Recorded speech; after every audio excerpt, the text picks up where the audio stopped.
Welcome back to Pop Dissected.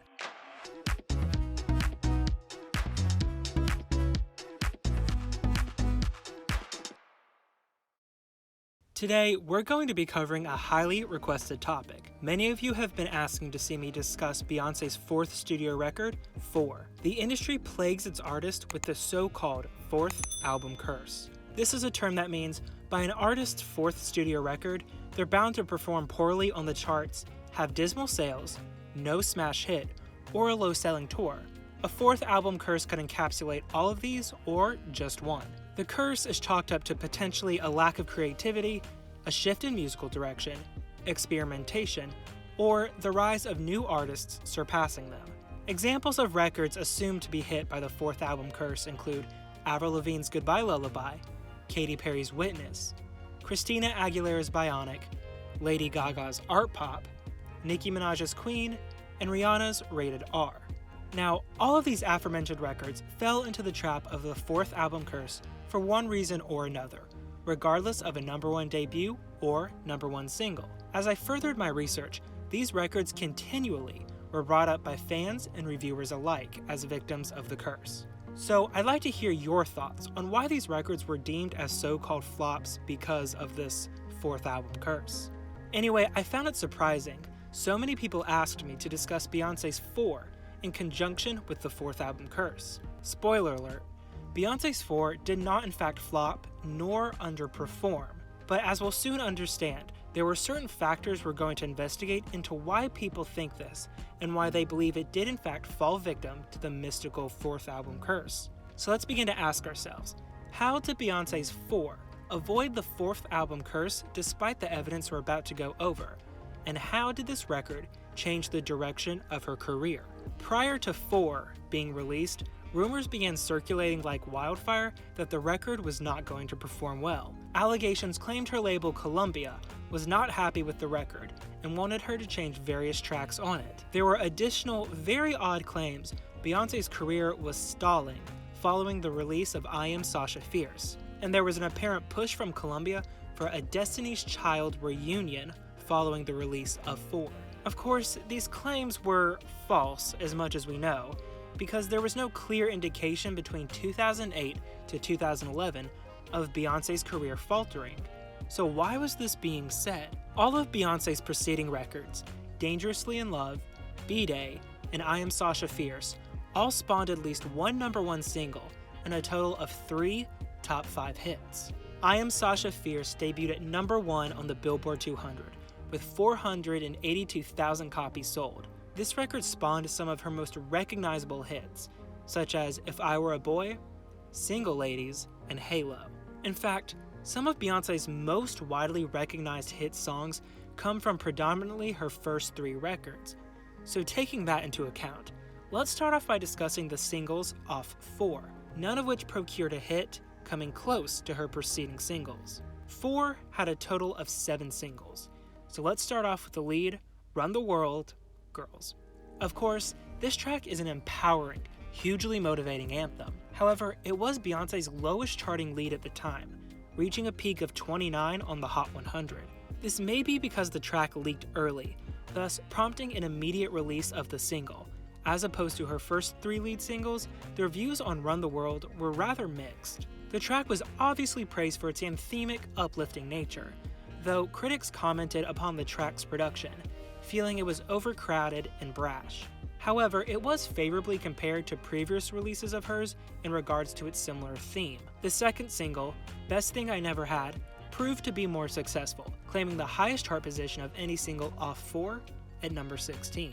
The track was indeed much more radio-friendly as a mid-tempo ballad, as opposed to the more production-reliant Run the World.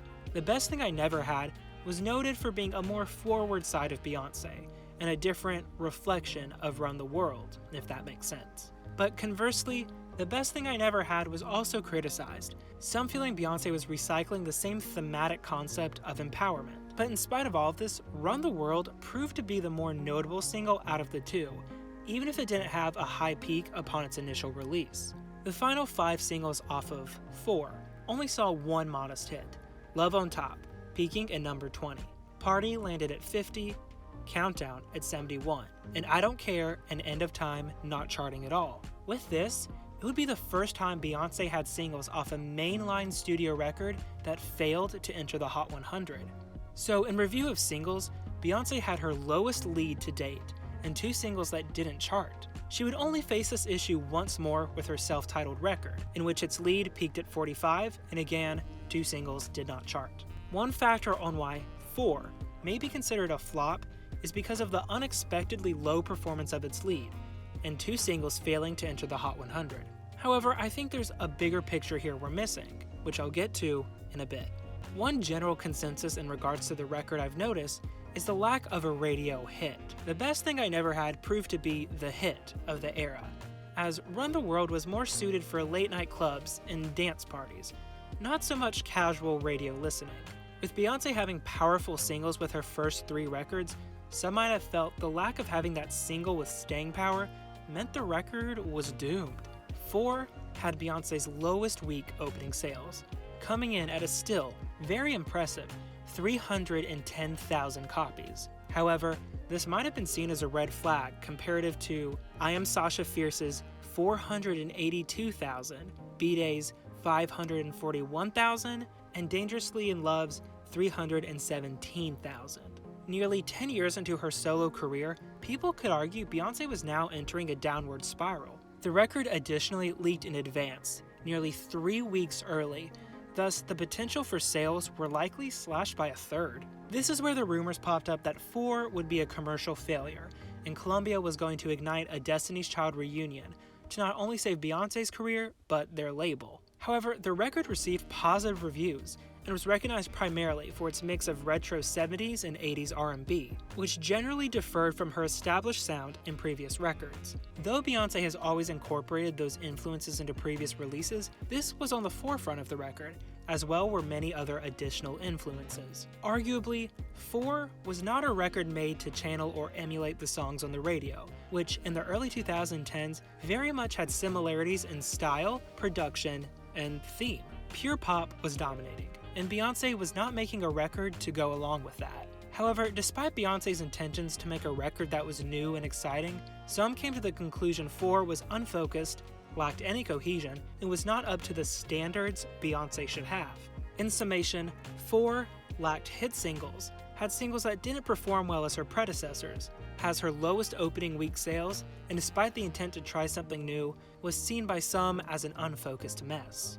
These are all tropes found in the 4th album Curse. So how did Beyonce beat this curse? It wasn't with a supporting tour, as there was none. But I think what we can account to this era being widely successful were Beyonce's live performances. This began with Beyonce's performance at the 2011 Billboard Music Awards, in which she delivered show-stopping choreography and impressive visuals on a screen behind her. That same night, Beyonce received the Millennium Award and was the first ever artist to receive it. Beyonce then became the first female to headline the Pyramid stage at the 2011 Glastonbury Festival. The set drew in 2.6 million viewers and was widely praised. And to take the cake, Beyonce unveiled her pregnancy after her performance at the 2011 VMAs. These 3 performances arguably are what set a new precedent to Beyonce's name, image, and fame. While singles may have faltered and the sales weren't as strong as previous or future efforts, her live performances became defining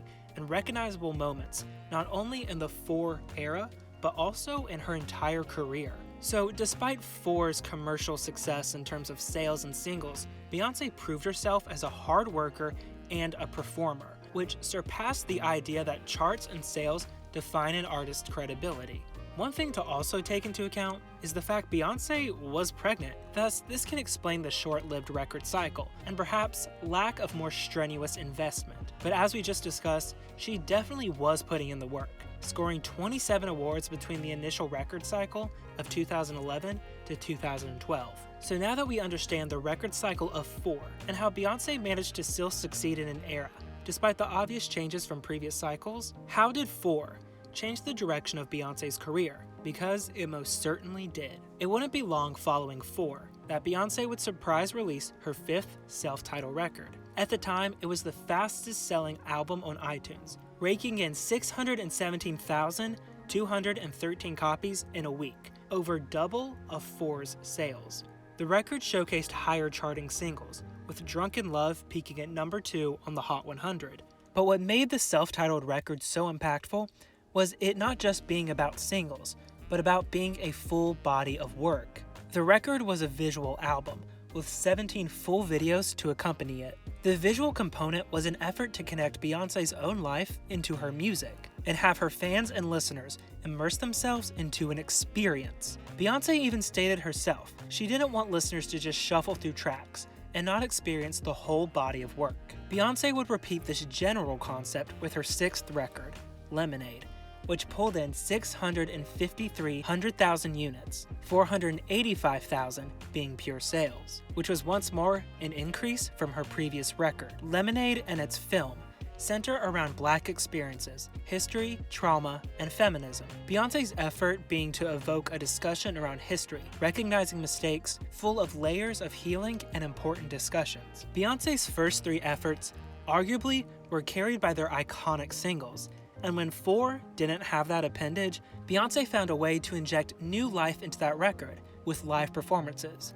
She then reinvented her approach to music. It was no longer about putting out radio-friendly hits to soar up the charts. It was about creating full bodies of work that provoked discussion, had a deeper meaning. She used her own experiences and understanding of the world as who she is to reflect that out into her music. So with her experience in 4, Beyoncé shifted from a singles artist to primarily an albums artist. It is reinvention done in the best of ways, with the most tangible of results. And there's no denying the cultural impact Beyoncé had in music and the impact Lemonade had on discussions about identity that we need to have. I'll be honest, I never always understood the hype around Beyoncé until now.